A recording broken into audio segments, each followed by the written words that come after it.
নমস্কার বন্ধুরা। আজকের ভিডিওটা শুরু করার আগে আমি সবার কাছ থেকে আজকে থ্যাংক ইউ চাইছি প্রত্যেকটা ভিউয়ার্সদের কাছে, যারা যারা আমার ভিডিও দেখেছেন, যারা যারা আমাকে সাপোর্ট করেছেন for completing my 50 subscribers, and I am very very thankful to you guys. And because আমি জানি যে এই জার্নিটা ইজি হবে না টু কমপ্লিট 1000 সাবস্ক্রাইবার্স, বাট আমাকে স্টেপ বাই স্টেপ চলতে হবে বন্ধুরা। And of course next step of course 100 থাকবে আমার, তো তাড়াতাড়ি পুরো করে দেবেন বন্ধুরা। আর অফকোর্স লাইক করবেন, শেয়ার করবেন, আর সাবস্ক্রাইব করতে ভুলবেন না চ্যানেলটা, কেন কি এমনি অ্যানালিসিসের ভিডিও আপনারা জানেন যে এই চ্যানেলে আসতে থাকে। আজকে যে ভিডিওটা নিয়ে কথা বলবো বন্ধুরা, সেটা হবে কিন্তু of course day 3 of the border Gavaskar trophy, 4th test match between India and Australia. আমরা জানি যে ওভারনাইট স্কোর কিন্তু 164/5 ছিল, যেখানে কিন্তু জাডেজা আর পন্ত নেমেছিলেন। অ্যান্ড অফকোর্স স্কট বোল্যান্ড 2 উইকেটে ছিলেন, আর প্যাট্রিক কামিন্সও কিন্তু 2 উইকেটে ছিলেন। জাডেজা 4 রানে খেলছিলেন আর ঋষভ পন্ত কিন্তু 6 রানে খেলছিলেন। সবথেকে প্রথমে কিন্তু একটা ভালো পার্টনারশিপ হয় বন্ধুরা, সকালবেলা নেমে নিয়ে একটা ভালো পার্টনারশিপ হয়, 31-32 রানের পার্টনারশিপ হয় ওই মোমেন্টটার জন্য, যেখানে কিন্তু জাডেজা আর পন্তের কিন্তু পার্টনারশিপটা দেখতে ভালো লাগছিল। দ্যাট মনে হচ্ছিল দ্যাট এইবার কিছু একটা এরা দুজন মিলে কিন্তু ইন্ডিয়াকে বাঁচাবে। বাট বাট বাট আমার মনে হয় এই ওয়ার্ডটাকে আমি কীভাবে ওই শটটাকে ডিসক্রাইব করবো আমি জানি না বন্ধুরা, আপনারাও ওই শটটাকে দেখেছেন। ওই শটটা খেলার কোনো দরকারই ছিল না। ওই শটটা খেলার আগে কিন্তু আপনি বেঁচেছিলেন মিস্টার পন্ত। ঋষভ পন্ত কিন্তু একটা অনঅর্থোডক্স শট খেলতে কিন্তু আগের বলটাতেই বেঁচেছিল। তারপরে কিন্তু ঋষভ পন্তের মনে হয় ইগো হার্ট হলো, কি আমি মারতে পারলাম না, আমি মারবই। তো আবার ঋষভ পন্ত ওই same kind of a shot খেলে নিয়ে এবার কিন্তু টপেজ লেগে গেল, যেটা কিন্তু একদম থার্ড ম্যানের দিয়ে গেল, যেটা যাওয়ার কথা নয়, সেখানে কিন্তু ক্যাচ আউট হয়ে যান। আর কিন্তু এটা একটা হোপলেস ডিসমিসাল হয়েছে, অ্যাবসলিউটলি হোপলেস ডিসমিসাল। আর অফকোর্স প্রাক্তন জাতীয় দলের player and captain of India Sunil গাভাস্কারও খুব রেগে গেছিলেন। অফকোর্স ওনার রাগাটাও স্বাভাবিক ব্যাপার। উনি কেন যারা যারা সকালবেলা ভোরবেলা উঠে নিয়ে আর যারা যারা আপনাকে সাপোর্ট করবার জন্যে মেলবোর্ন ক্রিকেট গ্রাউন্ডে গেছে আপনাদেরকে দেখবার জন্যে, সেখানে আপনি জানেন যে আপনার টিম 164/5 ডাউন হয়ে গেছে, সেখানে আপনি কিভাবে ওই শটটা খেলতে পারেন? এটা আমার ইমাজিনেশন থেকে বাইরে। কি ঋষভ পন্ত এমনি টাইপের কেন খেলা খেলছে? I am seriously don't know what Rishabh Pant is actually whether he will come back or not. তো ঋষভ পন্ত 28 রানে কিন্তু বোল্যান্ডের শিকার হয়ে যান বন্ধুরা। তারপরে কিন্তু সুন আফটার নেদারল্যান্ডকে লাগানো হয় অ্যাটাকে, আর নেদারল্যান্ড নাকি অ্যাটাকে লাগানোর পরে কিন্তু আমরা দেখতে থাকি কি নেদারল্যান্ড কিন্তু এক টাপ্পাতে কিন্তু বলটা ফেলতে থাকেন, এক জায়গায় বলটাকে ফেলতে থাকেন। অ্যান্ড আবার ওই জিনিসই হয় বন্ধুরা, যখন আপনি অ্যাজ আ বলার যখন ডিসিপ্লিন শো করবেন টু ইয়োর ব্যাটসম্যান, যে আমাকে এক লাইনের লেন্থে বল করে যেতে হবে, may it be a fast bowler or any spinner bowlers, যদি আপনি একটা রাইট এরিয়াতে বল করতে থাকবেন দেন অফকোর্স আপনি কিন্তু রিওয়ার্ড পাবেন। আর তাই হলো বন্ধুরা, জাডেজা কিন্তু 17 রানে আউট হয়ে গেলেন লেথান লায়নের শিকার হলেন, and it's a good catch by Steven Smith. তারপরে কিন্তু আমরা সবাই ভেবে নিয়েছিলাম বন্ধুরা যে 185 রানের মধ্যে 7 উইকেট ডাউন হয়ে গেছে, ফলো অন করা হবে, দুপুরও হবে না, লাঞ্চ করার আগেই আমরা ফলো অন হয়ে যাবো হ্যান ত্যান। But I think Washington Sundar and Nitish Kumar Reddy had some other plans. What a partnership! What a partnership! 125 runs partnership between these two batters. Amazing. Amazing. এটা কিন্তু ফার্স্ট টাইম হলো কিন্তু test cricketing হিস্ট্রিতে যে number 8-এ যারা প্লেয়ার্সরা batting করছে তারা দুজনে মিলে কিন্তু একটা সেম ইনিংসে 150 খানা বল খেলে। This is the first time ever happened in the test cricket. It's a great achievement absolutely. Washington সুন্দর 50 রান করলেন 165 বল খেলে। আর ওয়াশিংটন সুন্দর কিন্তু আজকে দেখিয়েছেন যে আমি জানি যে আমি মারতে পারবো এই শটটা, কিন্তু আমি মারবো না।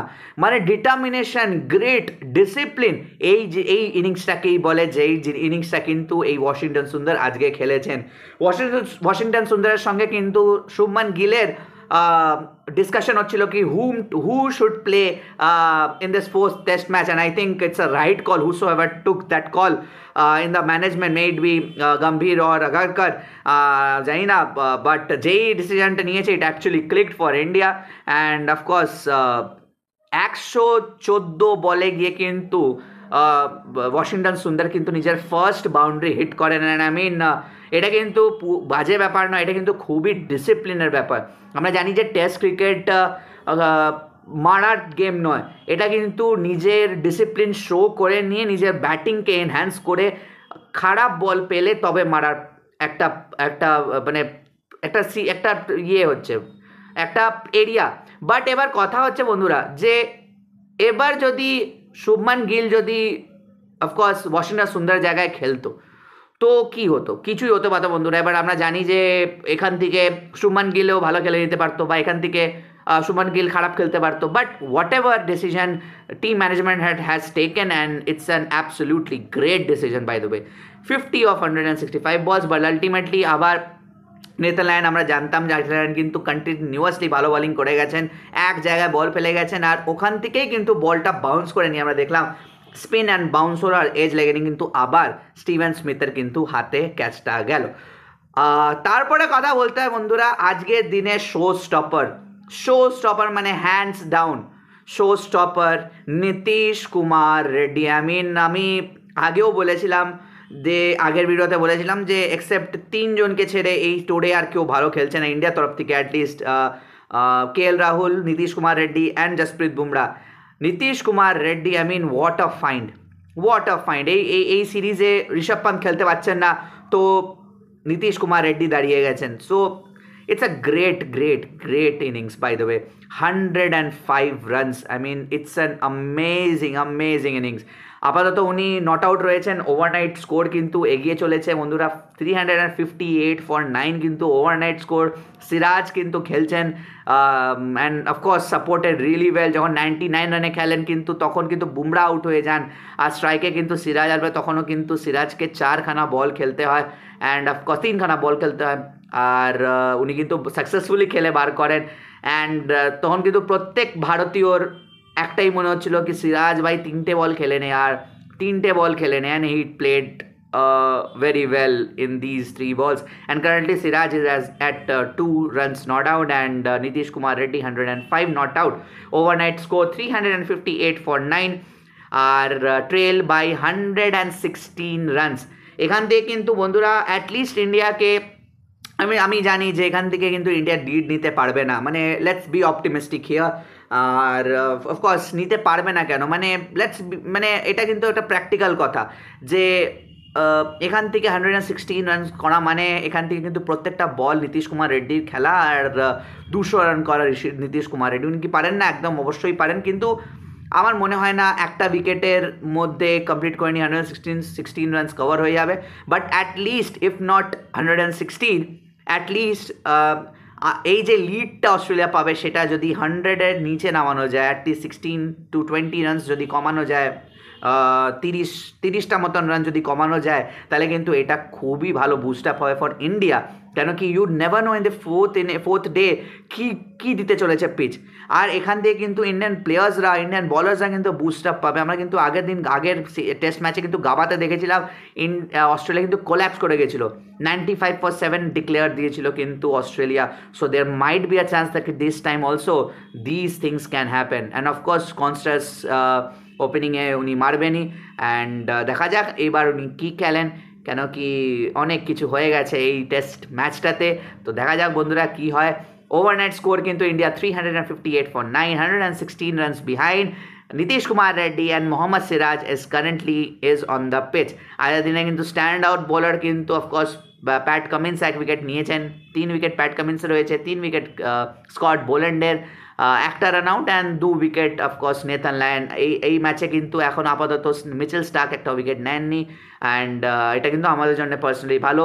তো দেখা যাক বন্ধুরা, কালে কিন্তু আবার 4:25 থেকে কভারেজ স্টার্ট হবে and there mite be a possibility that কি 4:45 থেকে খেলা শুরু হতে পারে। কেন কি আজকের দিনে কিন্তু খেলা কম হয়েছে।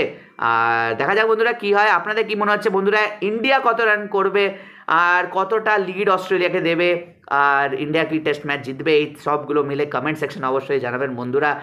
আজকে ভিডিওটা এই পর্যন্তই বন্ধুরা। আপনারা যদি ভিডিওটা ভালো লেগে থাকে তো অবশ্যই লাইক করবেন, শেয়ার করবেন আর সাবস্ক্রাইব করতে বলবেন না চ্যানেলটা, কেন কি এমনি অ্যানালিসিসের ভিডিও আপনাদের কাছে আসতে থাকবে। আজকে ভিডিওটা এই পর্যন্তই বন্ধুরা, দেখা হচ্ছে আবার অন্য কোনো ভিডিওতে। ততক্ষণের জন্য ভালো থাকবেন, সুস্থ থাকবেন, নমস্কার।